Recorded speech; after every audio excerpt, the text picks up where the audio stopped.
Hello, this is Companion of Discomfort. My name is Michael. I just recorded 4 videos. First, I thought I would do one big, overview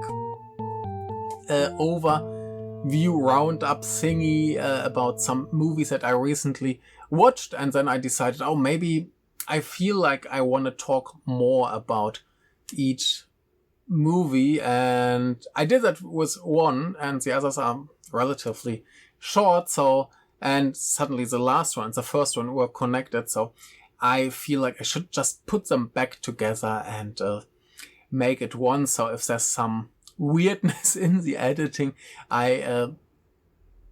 please forgive me. It's just what happened. Enjoy 4 good to very good movies. Watch, have fun. Today we talk about Renoir.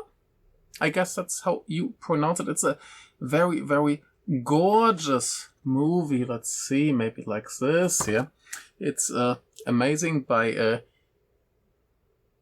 Chie Hayakawa, who has done the very good Plan 75, which I have seen and liked quite a lot. I think this one is her better movie. I was a little bit confused or surprised because it's one of these movies that you just see and love, and then you check like Letterboxd, and the reviews are quite mixed, more on the little bit lower end, and I don't really know why. Yeah, I guess that happens a lot to me.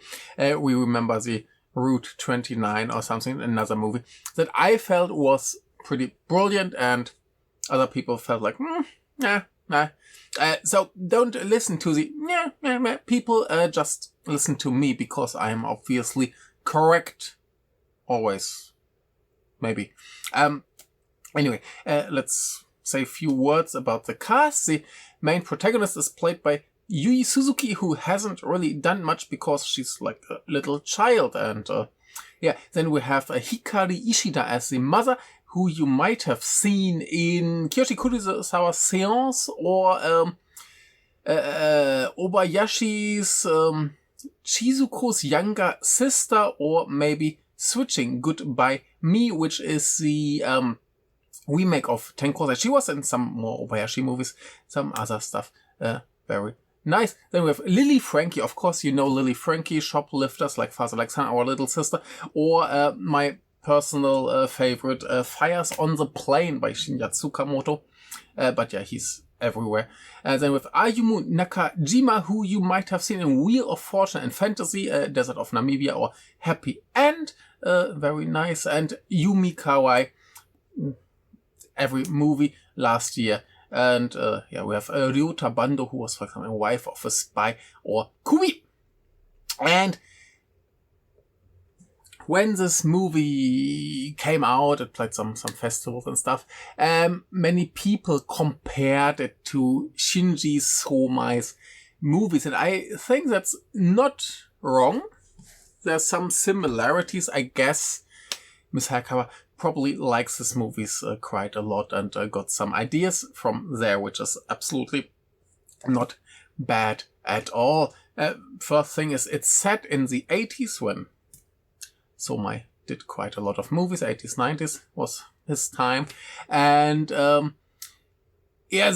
child story about some family problems reminds a little bit of his moving, especially the focus on the child perspective, as a main character. And we see the world, and especially the adult world, and the problems of the adult world from the child's perspective. And there are some more things, like a festival that's a little bit similar, some clothing, some shots.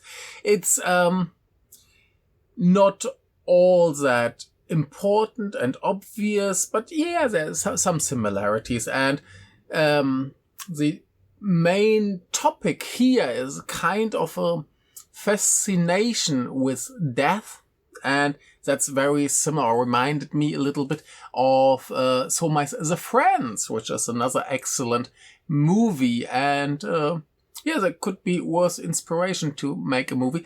And yeah, very good. Some people who didn't like the movie were like, what's the story?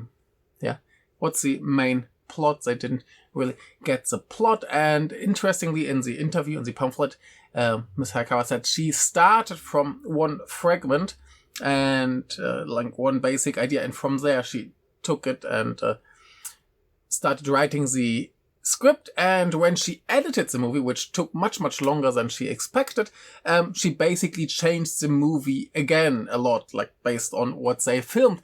And I think that's combined with the movie being very episodic, makes it a bit, maybe for some people, hard to grasp what the main plot is, because what's the main plot here? Let's talk about the plot. Okay, so the main story is we have this child, 11 years old, Fuki, and her father, played by Lily Frankie, has cancer and he will die. Everybody knows that he will die.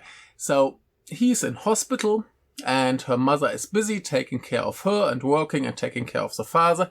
So she basically spends some time like going to school, visiting friends, visiting her father in the hospital, and things like that. And throughout this story, she finds out more and more things about the adult world, about death and loss, and the big question why people cry when someone dies. Is it because they're sad for the person who dies, or just sad for themselves, or what's the point of crying when someone dies? So that's the big idea here, that a child obviously doesn't understand many things, doesn't know many things, and is sometimes very cruel and sometimes very innocent, and does stuff in a way that maybe other people wouldn't do, because it's maybe sometimes not nice or sometimes very, very dangerous, things like that. So yeah, basically she goes on this little journey exploring the world, trying to understand what's happening around her. And that's just wonderfully filmed and played and generally pretty gorgeous. So now we have this small little episodes. For example, I think Yumi Kawaii has like one scene where she talks to her and tells a quite creepy story. And then she has this friend, and while playing at her house, she finds some strange pictures and makes her friend see these pictures, and suddenly her friend moves away. What might have happened here? Or at some point, because she's a little bit lonely, she finds a flyer for a like mailbox based system to meet other people. Like you can call, you can leave a message, hey, this is me, I'm this, and I want to meet someone to do this. So basically some people are looking for a partner, some just want to talk to someone. And she starts to get fascinated by these things, and she's fascinated by very like mysticism and supernatural things, which is a very 80s thing. Both of these things are very 80s, so it makes sense that the movie was actually is actually set in the 80s, because it doesn't really happen like that anymore. Not like these mailbox things don't exist really, and this mysticism hype is quite over. And another factor here is like the bubble economy is she mentioned it in the pamphlet, in the interview, that this like spending money is good, and spending money is a big topic here. For example, the mother spends some money on some ridiculous stuff, and that's totally fine, and the father spends money on ridiculous stuff, and that's suddenly a big problem. But just this whole idea how people deal with that, how the child sees the adults dealing with things. For example, there's this very horrible scene where two co-workers of her father come to the hospital, talk to him, and when they go out to smoke, they tell her, I guess he's not coming back to work. And she's listening to this conversation. pretty horrible stuff, but interesting to see, like, how does she now feel about what she heard there. Yeah. Or my favorite scene in the whole movie, at some point the father comes back home for a little bit and he goes into this room and turns on the light and sees hanging there his wife's funeral dress. Yeah, and of course it's for his funeral, and just how all these characters deal with this upcoming death. That's certain from the beginning. And how this girl tries to handle the situation and the situation she gets into. In the end, there's a bit where she goes on a little bit of an adventure more by herself, similar to moving, and makes some quite scary experiences. And it's all very, very, very good. Another thing that's very prominent here in the 80s, another thing, like, we must copy the West, yeah? And there's so many things where they copy the West, for example, like training sessions that are more like based on psychology and teamwork, trusting each other or stuff like that. They say, well, we got that from America. And of course she has English lessons, and there's one very interesting scene. She has this female English teacher, and they just chat a little bit, like she tries to make her say things in English. And in the end, after the father died, the teacher said, "Oh yeah, what's new?" And she said, "Oh yeah, I went to a funeral." Oh, whose funeral? "Oh yeah, my father's funeral." And she gets a reaction that she wouldn't get from a Japanese person, let's say it like that. So all these things are very interesting how it plays out. Like I said, it's a quite episodic movie. We have a little bit here, a little bit here, and they're kind of connected. But it's not like you have this very clear path. The journey starts here and the journey ends there.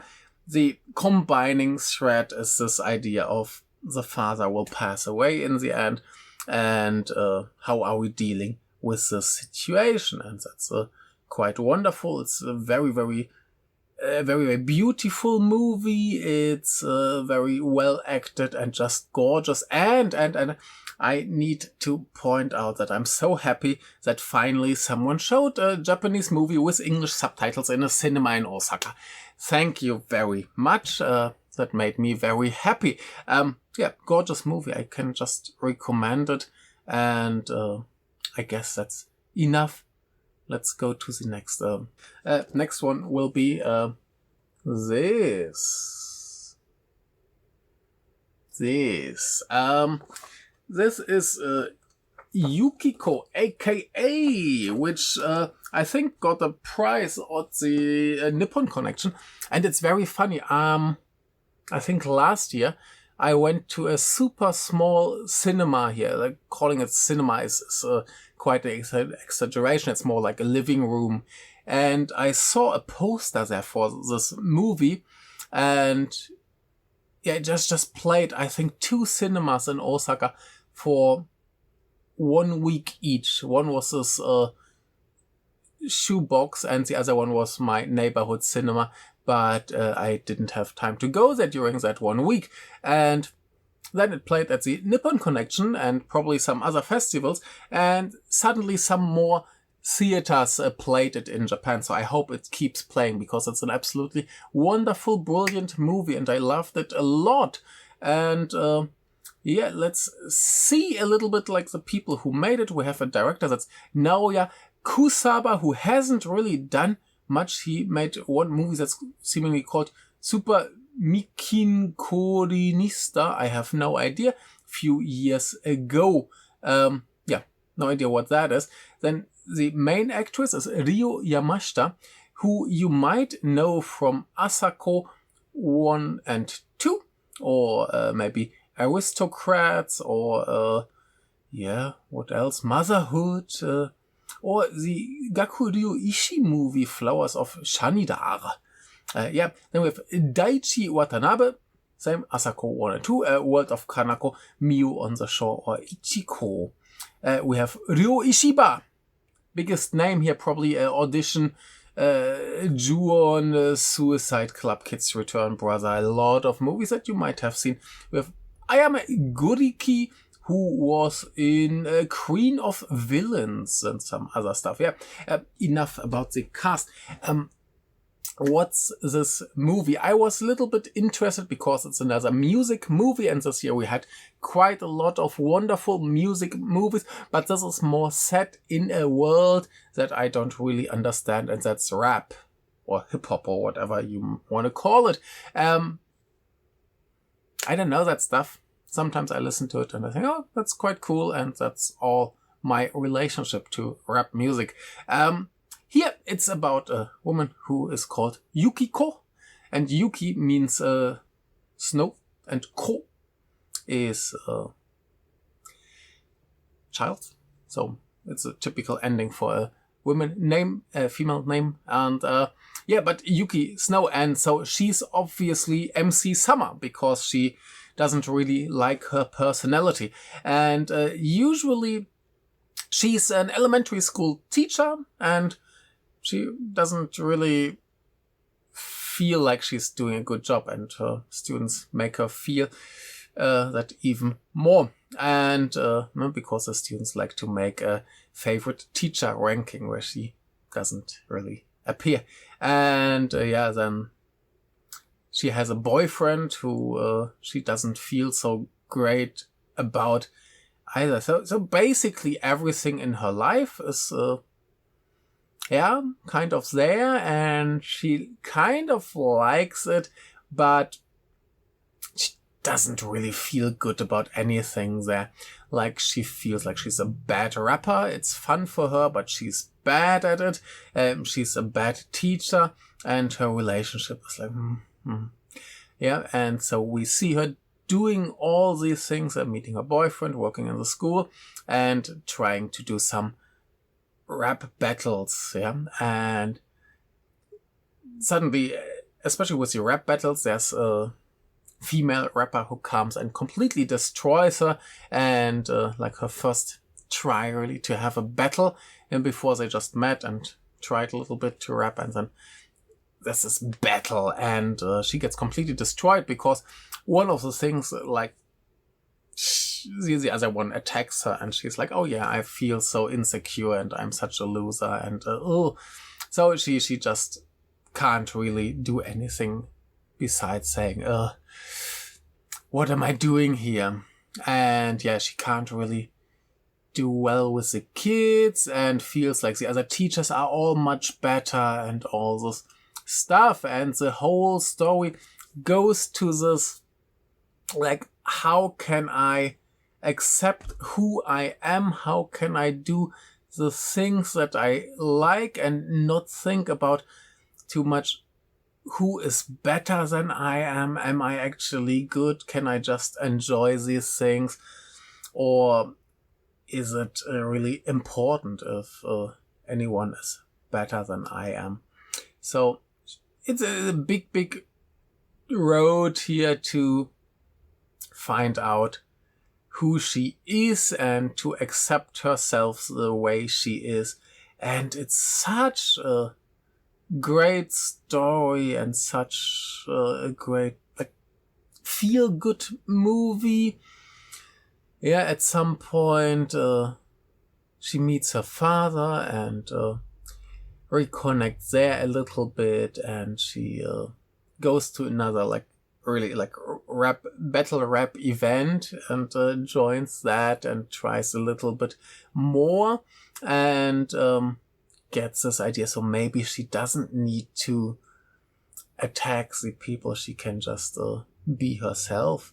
And then she has this one student where she goes every week to his house because he never comes to school. So she tries to get him out of his room, basically, or to talk to her or something. And yeah, someday she's able to make a good connection there and all these things. And just such a wonderful, heartwarming story about, accepting yourself and being okay with the things that you can't do so well, and maybe understanding that the people who you believe are so much better than you have their own issues as well.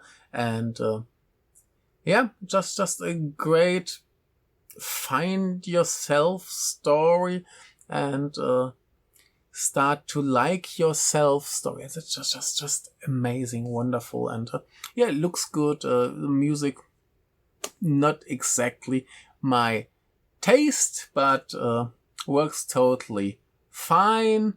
And it's just great. What else can I say? That's it for this movie. We're really short today.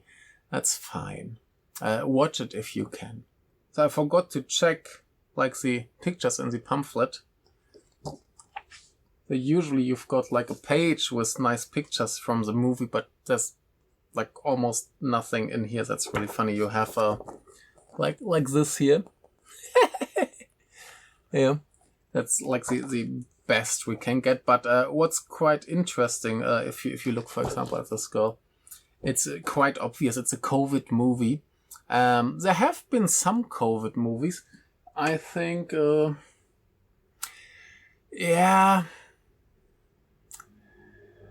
not sure. Yeah, some did it quite well. There was this drama at the Nippon Connection a few years ago. They got it really well. The idea how people actually suffer because of that. And this is quite a different take. That's a movie is called Catching the Stars of the Summer. この夏の星を見る. Which I suddenly saw a lot of very, very, very, very positive reviews. And I was mildly interested. I didn't really know much about it, but why not just give it a try? And I wasn't really disappointed, but it's not an amazing movie. But let's start with cast and crew. Maybe we have the director Kan Yamamoto, who hasn't done much. He made a movie that's called A Quiet Hide and Seek, which I have heard the title, but I don't know. Actresses and actors, we have Hiyori Sakurada, who was, for example, in Tokyo Ghoul or Blue Period. Then we have Hayase Ikoi, who was in the wonderful Worlds Apart. We have Rintaro Mizusawa, who was in my still movie of the year, the Gesuidos. And we have Soya Kurokawa, who was in Monster. And now in this new movie, Kokuho, which seems to be absolutely brilliant, by Lee Sang-il. And I will watch it, but I haven't watched it yet. Oh, Blake gave it only 3 stars.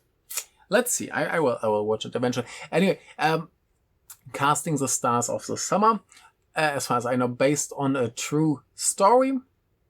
And basically, COVID happens and the kids at school are very disappointed because they can't really do what they like, and they like astronomy stuff. And we have different schools across the country. And one of these schools always did a challenge, like who can find certain stars the fastest. Like they have their telescopes. Then the teacher says, find the moon. So everybody looks at the moon, and whoever is the fastest gets the point. And in the end, they just do this whole thing online, and it's a big event that basically saves their summer. And then we get some of their private issues and the stuff. It's a nice, cute little, like summer holiday coming of age story that's supposed to make you feel good, I guess. I think it's fine until the third act, and then it goes a little bit too crazy. I felt like the first, I don't know, the whole movie is, how long is that? There's no time written here. I think it's over 2 hours long. I think like the first 90 minutes tell a perfectly fine story. You have these frustrated students who, the big issue here is of course that this time at school is very limited and is supposed to be the greatest time of your life or whatever. And you have certain club activities that you want to do. Now, for example, it's always a big thing to get in the baseball team and win the championship. You have 3 years to do that if you're a high school student. Yeah. And these things are quite big, and yeah. So the students feel really terrible about not being able to do the things they like. Yeah, they think like they're losing a big part of their life. And that's totally legit. It's a good story. And then they have this star catching event, and that's cool. And then they try to make it more dramatic and give it a little bit more like the relationships between the students. And at that point it got a little bit too over the top. Like they have another event where they do stuff and they're all like, oh my god, it's clouds. And I think someone was like saying something, or just I forgot the detail, but just by that suddenly the wind came and blew so it becomes a little bit too cheesy, a little bit too much, too heavy-handed. I didn't like the ending all that much. It's still a perfectly fine movie, but yeah, a bit too much. They wanted a bit too much. They could have focused on this element. Hey, these students want to have a nice summer, even though a pandemic tries to stop them from that, and then they still have it, and that would be totally fine. And you could have told some private stories about their life and maybe their love life and stuff like that perfectly well. And then yeah, they just wanted too much. So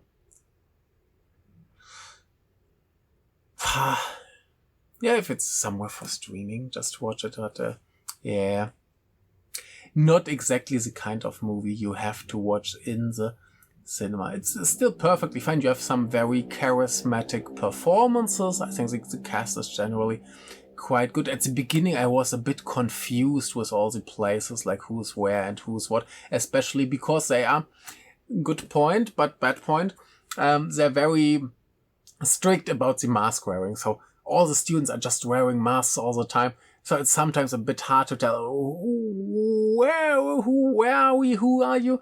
And yeah, it can be a bit confusing. Not the easiest way to make a movie and make it clear. Yeah, but there's some very charming moments, like they do a presentation where they explain all the concepts and say, wearing like little like cardboard planets and stuff, and it's super cute. And yeah, there are many nice ideas, but yeah, like I said, in the end, they just want too much and try to make it extra dramatic, and yeah, didn't enjoy that part so much. But yeah, especially the teachers. I liked the teachers. There's one school with a female teacher, and she's quite funny. And the leader of the club that organizes the star catching event is pretty cool. So there's some cool characters, some cool moments, some good stuff, and then nah. Anyway, yeah, if you have the chance to watch it, go give it a try. Don't spend too much money on it. It's fine if it's on streaming or something, but yeah, if you're at a festival, I'm sure there will be something more exciting. Still a perfectly fine movie, but maybe I'm too old for this shit. Anyway, yeah, that's it for this one. Let's go to the next one. Here we are again. Hello, look at this. This is what we're gonna talk about now. This is a Natsu no Suna no Ue on Summer Sand, another summer movie. because it's summer and it's hot, and this is a very hot movie. Not just because of Joe Odagiri, who is a very hot guy, but it's a very hot summer movie. Everybody is sweaty, and it's a movie by Shinya Tamada, who is the director of this movie that it's called I Am What I Am. And I think these are very similar. I Am What I Am is a movie that I liked very, very much, about asexual woman who just wants to be left alone and live her life. And yeah, it's a very small scale drama, and this one too, and both are very, very nice. I think I Am What I might be maybe a bit better, but this one was very good too. Anyway, we have Joe Odagiri, who you might have seen in World of Kanako, Airdor Retribution, We Made a Beautiful Bouquet, I Wish, Adrift in Tokyo, of course, Adrift in Tokyo. He made so much stuff. He's a lovely fella. And then we have Akari Takaishi. If you know this channel, you know my love for Akari Takaishi, even though Saorizawa is the better one of the two baby assassins. Anyway, she was in this year's Ghost Killer and last year's Colors was in. She's super, super busy now. Then we have Takako Matsu, who was in Confessions or April Story or Nine Souls. We have Naotaro Moriyama, who was in nothing else than this movie that I know. We have Fumio Takahashi, who was, for example, in Blue Period or Kamen Rider Zero One, the movie Real Time. So I guess he's a Kamen Rider Zero One guy. We have Yukiko Shinohara, who was in Mortal Kombat, and her love boils bathwater. Good movie. We have Hikari Mitsushima, who was, for example, Love Exposure or Harakiri, the remake, not the original. She's not that old. Then we have Ken Mitsuishi, who somehow became one of my most watched actors ever, because he's in like every movie. Audition, Shin Godzilla, 13 Assassins, Love Letter, Tokyo, Yurikai, Himizu, April Story, Noriko's Dinner Table, Swallowtail, Butterfly, the Eel, and some other stuff. So he's everywhere. Cast. So this is a movie that starts with a man and a woman couple living in a house. She's taking care of him. He just wants to be left alone and smoke. And she's not happy with that situation. And suddenly his sister shows up and says, hey, this is my daughter. She's living with you now. And goes away. And then we have big trouble because we find out that they're actually not a couple anymore. And this woman just leaves him with this young lady in his house. And it's a typical summer movie, like we know this is set up. A child or a teenager, especially a girl, gets dropped in a family member's house, stays there for a couple of months. That's when the story takes place, and then some point she leaves again and stuff happened to the characters. Here the big problem is, like I said, the Joe Odagiri character is just somehow stuck in his life after the death of his child, and I guess that's the reason why he and his wife split up in the end. So we have the situation where he can't really like get over or somehow like process his grief. He's just standing there smoking at a small, like, what is it, river thingy.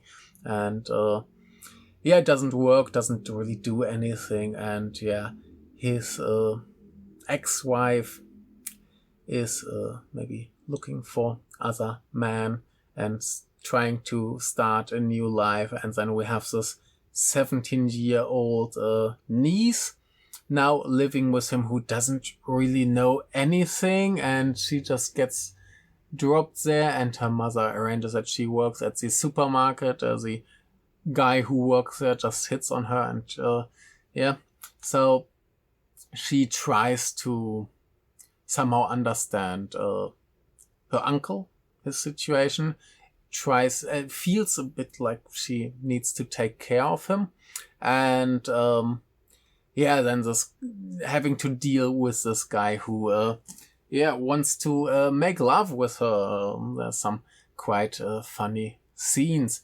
So all these people with quite difficult situations. So the mother has her mother has some kind of chance to get to do a job and earn some good money, and that's why she's like, I don't even know where I'm gonna live or whatever I'm doing, so please take care of her, which gives her just more stress because she's like, oh, what's going on? My mother just dumped me here. And these things just go on and happen, and it's a very unspectacular movie. There's some more dramatic scenes, but overall it's a very small scale drama, just how these people interact and change, like how they influence each other, what happens to them. Especially, the main focus is the Joe Ragiri character. And it's just a very small, beautiful drama. It's very beautifully filmed, except for some teal and orange. Summer heat plays a big role, like them not having water and all these things. So that's a big factor here, and the heat comes across very well. And just the relationships between these people and what's happening, how they somehow process their feelings and what's going on between them.